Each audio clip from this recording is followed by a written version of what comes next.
जय students, good morning.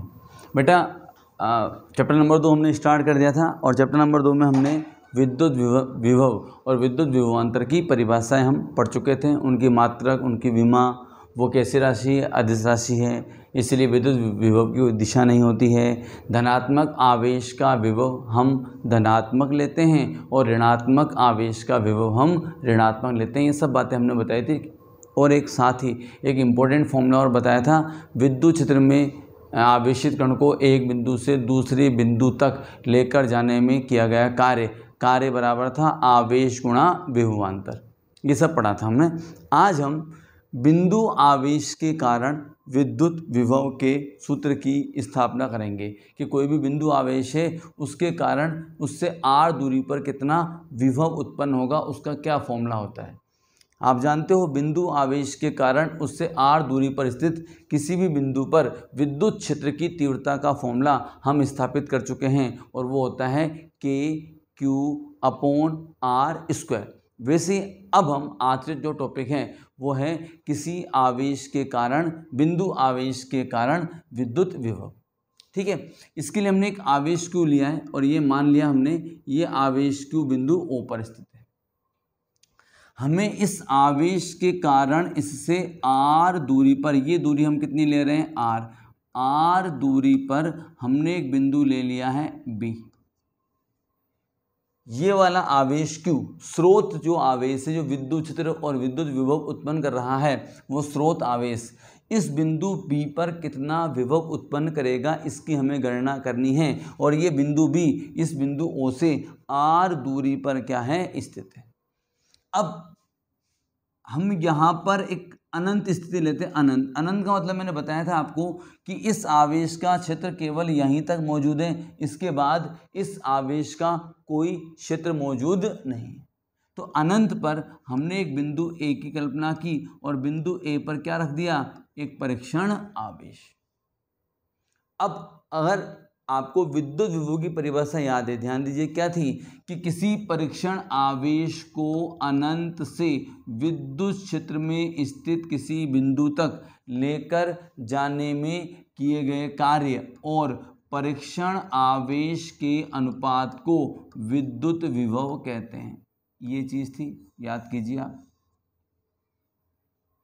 तो अब हमें क्या करना है, यहाँ पर देखो, बिंदु B पर विद्युत विभव हमें ज्ञात करना है। तो हमें क्या ज्ञात करना पड़ेगा, हमें ज्ञात करना पड़ेगा इस परीक्षण आवेश Q0 को बिंदु A से बिंदु B तक लेकर जाने में किए गए कार्य की गणना करनी पड़ेगी कि ये जो परीक्षण आवेश Q0 है, इसे बिंदु A से B तक लेकर जाने में हमें कितना कार्य करना पड़ेगा, वो कार्य निकालना है। ठीक है डियर स्टूडेंट्स। तो अब कार्य, आप जानते हो कार्य बराबर क्या होता है। कार्य का सबसे बेसिक फॉर्मूला जो 11th क्लास में हम पढ़ चुके हैं, कार्य बराबर होता है बल गुणा विस्थापन। जानते हैं आप सभी। अब यहाँ जब आप इस Q0 आवेश को यहाँ लाएंगे तो इन दोनों आवेशों में एक प्रतिकर्षण बल कार्य करेगा। उस प्रतिकर्षण के विरुद्ध इसे हमें इधर लाना है।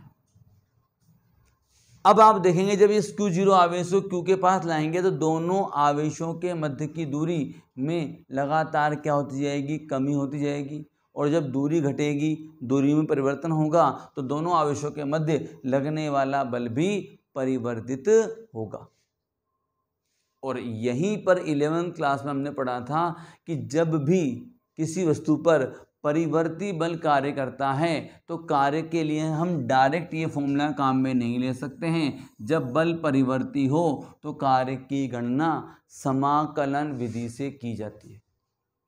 याद है सभी को, बल परिवर्ती हो यानी बल का परिमाण चेंज हो रहा है। जैसे जैसे Q नोड को आप B की तरफ लाएंगे, इन दोनों आवेशों के मध्य की दूरी चेंज होगी और दूरी चेंज होगी तो आप जानते हो कूलाम के नियम से दो आवेशों के मध्य बल KQ1 Q2 अपॉन दूरी का स्क्वायर, ये चेंज होगा तो बल भी चेंज होगा। तो अब हम यहाँ कार्य की जो गणना करेंगे वो समाकलन विधि से करेंगे। अब समाकलन विधि से कैसे करते हैं देखिए, जितना भी टोटल विस्थापन है उस पूरे विस्थापन को छोटे छोटे अल्पांशों में बांट दीजिए। क्या करेंगे हम, जितना भी विस्थापन हो रहा है ए से बी तक का, उस सारे विस्थापन को छोटे छोटे अल्पांशों में बांटेंगे। माना हमने एक अल्पांश ले लिया, ये विस्थापन है, डॉट डॉट दिखाता हूँ मैं यहाँ पर, ये मैंने क्या ले लिया है, एक अल्पांश ले लिया है जिसे हम क्या लिखेंगे, dx, एक छोटा सा अल्पांश। ए से लेकर बी तक के संपूर्ण विस्थापन को हमने छोटे छोटे भागों में बांट दिया है, उनमें से एक छोटा सा भाग क्या ले लिया है, dx। और ये जो अल्पांश dx लिया है, इसकी हमारे आवेश जो बिंदु O पर रखा हुआ है उससे दूरी कितनी ली है हमने, x ली।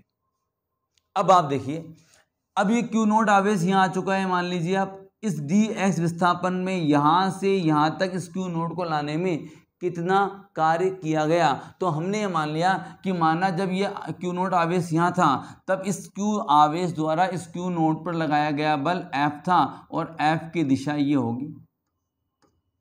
ये दोनों समान प्रकृति के हैं। डेरिवेशन हम पॉजिटिव आवेश के लिए करते हैं और ये जो परीक्षण आवेश है ये भी कैसा है, पॉजिटिव है। तो कौन सा बल लगेगा, प्रतिकर्षण बल लगेगा। इस तरह से आएगी दिशा। अब विस्थापन की दिशा कैसे लें, आप ध्यान दें, इस Q नोट आवेश को आप इधर लेकर जा रहे हैं तो विस्थापन की दिशा हो गई dx सदिश। ये तो हो गई बल की दिशा और ये हो गई विस्थापन की दिशा। आप देख सकते हैं कि बल और विस्थापन दोनों परस्पर विपरीत दिशा में, एक की दिशा इधर है, एक की दिशा इधर है। दोनों सदिशों के मध्य कोण कितना होगा, 180 डिग्री।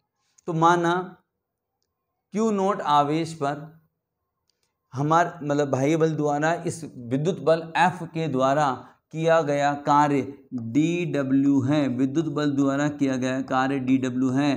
तो आप F डॉट dx सदिश या F dx कोस 180 डिग्री आएगा। 180 डिग्री क्यों आएगा, समझ में आ गई बात सभी को। बल और विस्थापन दोनों विपरीत दिशा में हैं। अब आप सभी जानते हैं, ये नोट भी कर लीजिएगा आप, कोस 180 डिग्री का मान कितना होता है, -1। कोस के लिए याद कीजिए, कोस 0 की वैल्यू 1, 180 की वैल्यू -1, कोस 90 की वैल्यू 0 और कोस 270 की भी 0। और यही चीज़ जब हम साइन के लिए करते हैं तो साइन 0 की वैल्यू 0 और साइन 180 की वैल्यू 0, साइन 90 की वैल्यू 1 और साइन 270 की वैल्यू -1 होती है। तो कोस 180 की वैल्यू -1 है, तो आप क्या कीजिए, dw equal to -f dx, ये आ गया। अब आप f का मान रखिए। जब ये आवेशित कण Q नोट Q से x दूरी पर हैं तब बल का फॉर्मूला कूलाम के नियम से क्या आएगा, K Q1, Q1 तो Q है, Q2 Q नोट है, divide by x square dx। किसका मान रख दिया आपने, आपने मान रख दिया है यहाँ पर f का। f का मान किस नियम से रखा है आपने, तो f का मान हमने रखा है यहाँ पर कूलाम के नियम से, ये कूलाम के नियम से रख दिया। अब आपको A से B तक लेकर जाने में पूरा कार्य निकालना है, तो हम दोनों पक्षों का क्या कर देंगे, समाकलन। समाकलन dw माइनस समाकलन के Q naught upon x square dx। अब यहाँ लिमिट लगाएंगे। देखिए जब आवेशित कण बिंदु A पर है तब हमारे द्वारा किया गया कार्य 0 है और A से B तक लाने में किया गया कुल कार्य मान लीजिए WAB है। तो यह WAB 0 से WAB। जब ये Q नोट A पर है तब यहाँ समाकलन हो रहा है x के सापेक्ष, x मतलब दूरी। तो जब ये A पर है तब इसकी Q से दूरी कितनी है, अनंत। तो यहाँ लिमिट कितनी आएगी, अनंत, लोअर लिमिट। और जब ये B पर आ गया, A से B तक कार्य निकाल रहे हो आप, जब A पर है तो अनंत पर है और B पर है तो दूरी कितनी है, R। तो अपर लिमिट कितनी आएगी, R आएगी। ठीक है। अब देखिए इसको आगे हम सोल्व करेंगे। आप जानते हैं डी डब्ल्यू का समाकलन केवल हम डब्ल्यू लिखेंगे और लिमिट लगा देंगे 0 से डब्ल्यू ए बी। आप चाहें तो यहाँ पर तो आप डायरेक्ट डब्ल्यू ए बी भी लिख सकते हैं। अब यहाँ देखिए आप माइनस के q naught upon x square, ये बाहर ले लेंगे हम, के क्यू नोट ये बाहर ले लिया हमने, integration 1 upon x square d x अनंत से आर। अब आपको इसका क्या करना है, इंटीग्रेशन करना है, समाकलन करना है। तो अगर अब आपको यहाँ पर समाकलन का फॉर्मूला याद होना चाहिए, जो फॉर्मूला हम बहुत बार काम में लेते हैं। क्या फॉर्मूला होता है, एक्स की घात एन का समाकलन। क्या होता है एक्स की घात एन का समाकलन, ये होता है एक्स की घात n plus 1 upon n plus 1। मालूम है सभी को, एक्स की घात एन प्लस 1, जो भी यहाँ पर पावर होगा वो एन प्लस 1 एन प्लस 1। ये भी पता होगा आपको, ये फॉर्मूला तब एप्लीकेबल नहीं होता है जब एन की वैल्यू क्या हो -1, तभी एप्लीकेबल नहीं होता है। लेकिन यहाँ तो आप देखिए, जब इस x की पावर 1 अपॉन एक्स स्क्वायर को आप इस तरह लिख सकते हैं, x टू दी पावर -2, ऊपर ले जाएंगे पावर नेगेटिव हो जाएगी, तो ये वाला फॉर्मूला एप्लीकेबल होगा। अब आप देखिए, आप ये फॉर्मूला अप्लाई कीजिए, डब्ल्यू ए बी, आपने फॉर्मूला अप्लाई किया, के क्यू नोट क्या बनेगा, x to the power integration x to the power -2 क्या होगा, x to the power -2 plus 1, n की जगह क्या आएगा देखिए आप -2 और -2 प्लस 1, देन ये क्या बन जाएगा -1 और -1, इस माइनस को बाहर ले लीजिए और x की पावर को पॉजिटिव बनाने के लिए उसको नीचे ले आइए। तो समाकलन की वैल्यू क्या होगी, -1 upon x infinite to r. अब बाहर माइनस साइन है, ये वाला माइनस साइन भी आप बाहर ले लेंगे, तो डब्ल्यू ए बी की वैल्यू क्या आ जाएगी, देखिए ये आ जाएगी plus k q naught 1 upon x infinite to r. अब आप लिमिट पुट करेंगे, पहले आप क्या लगाएंगे, अपर लिमिट। अपर लिमिट क्या है, आर, तो एक्स की जगह पर आप पहले क्या रखिए, आर रखिए एक्स की प्लेस पर आपने रख दिया आर, 1 अपॉन आर माइनस, अब x की प्लेस पर क्या पुट करेंगे, इन्फानाइट, 1 अपॉन इन्फानाइट, और आप जानते हैं 1 अपॉन इन्फानाइट इक्वल टू क्या होता है, 0। भाई एक में इन्फानाइट से डिवाइड करेंगे कितना मिलेगा आपको, 0, तो 1 अपॉन इन्फानाइट 0 हो जाएगा, मीन्स डब्ल्यू ए बी की वैल्यू क्या मिलेगी आपको, के क्यू नोट अपॉन आर, ये मिलेगा आपको क्या, डब्ल्यू ए बी। परीक्षण आवेश को अनंत से विद्युत क्षेत्र में, अनंत पर कौन सा बिंदु था, ए, परीक्षण आवेश क्यू नोट को ए से, ये रहा हमारा बिंदु ए और ये रहा बी, ए से बी तक लाने में हमें इतना कार्य करना पड़ा। अब आप जानते हैं विद्युत विभव की परिभाषा से, विद्युत विभव की परिभाषा क्या डेफिनेशन दी थी, याद कीजिए आप, अभी बताया भी था मैंने आपको, बिंदु बी पर विभव का मान क्या होगा, W A B divide by q, ये होगा वी बी इक्वल टू क्या होगा, W A B upon q naught. परीक्षण आवेश को अनंत से विद्युत क्षेत्र में लाने में किए गए कार्य और परीक्षण आवेश का अनुपात।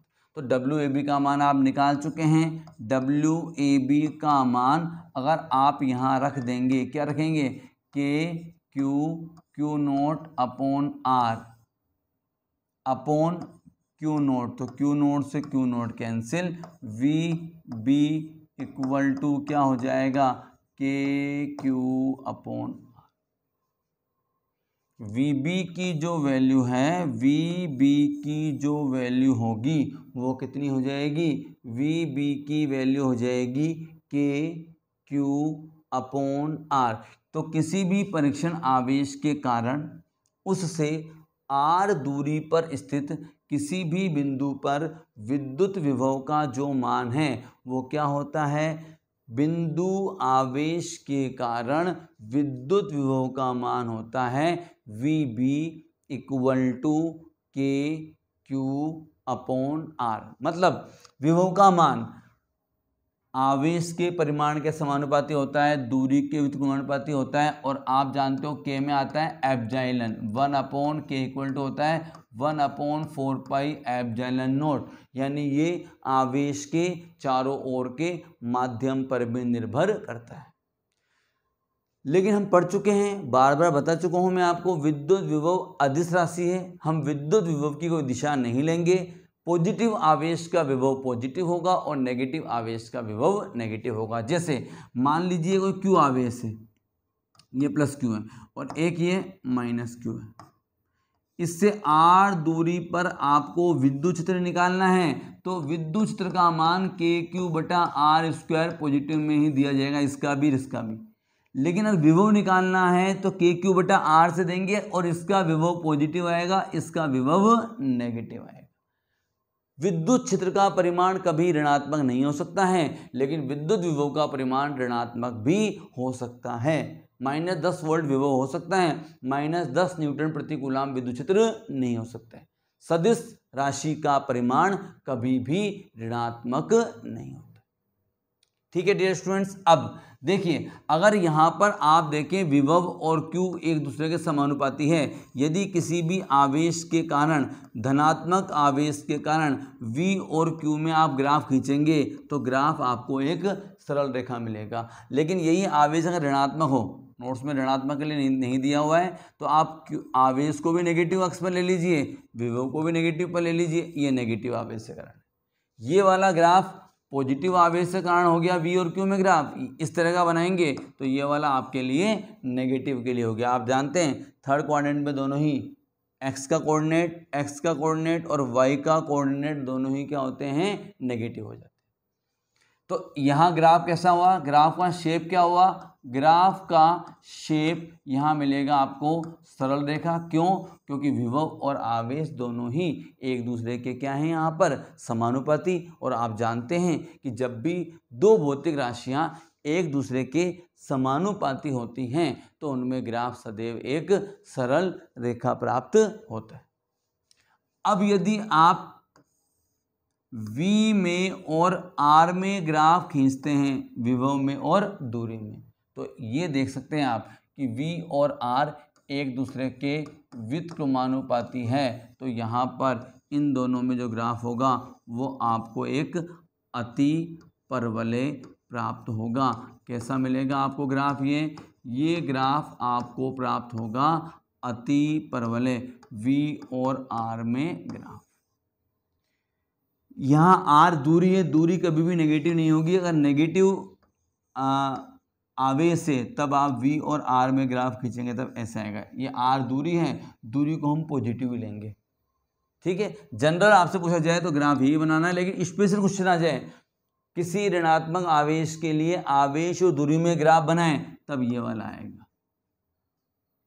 ठीक है डियर स्टूडेंट्स, तो ये था बिंदु आवेश के कारण विद्युत विभव की गणना। तो मेन ये जो डेरिवेशन है इसमें मेन बात यही है कि आपको आवेश को अनंत से विद्युत क्षेत्र में स्थित बिंदु तक लाने में किए गए पहले किसकी गणना करनी पड़ेगी, कार्य की। और उसके लिए हमने पूरे विस्थापन को छोटे छोटे अल्पांशों में बांटकर कार्य की गणना की।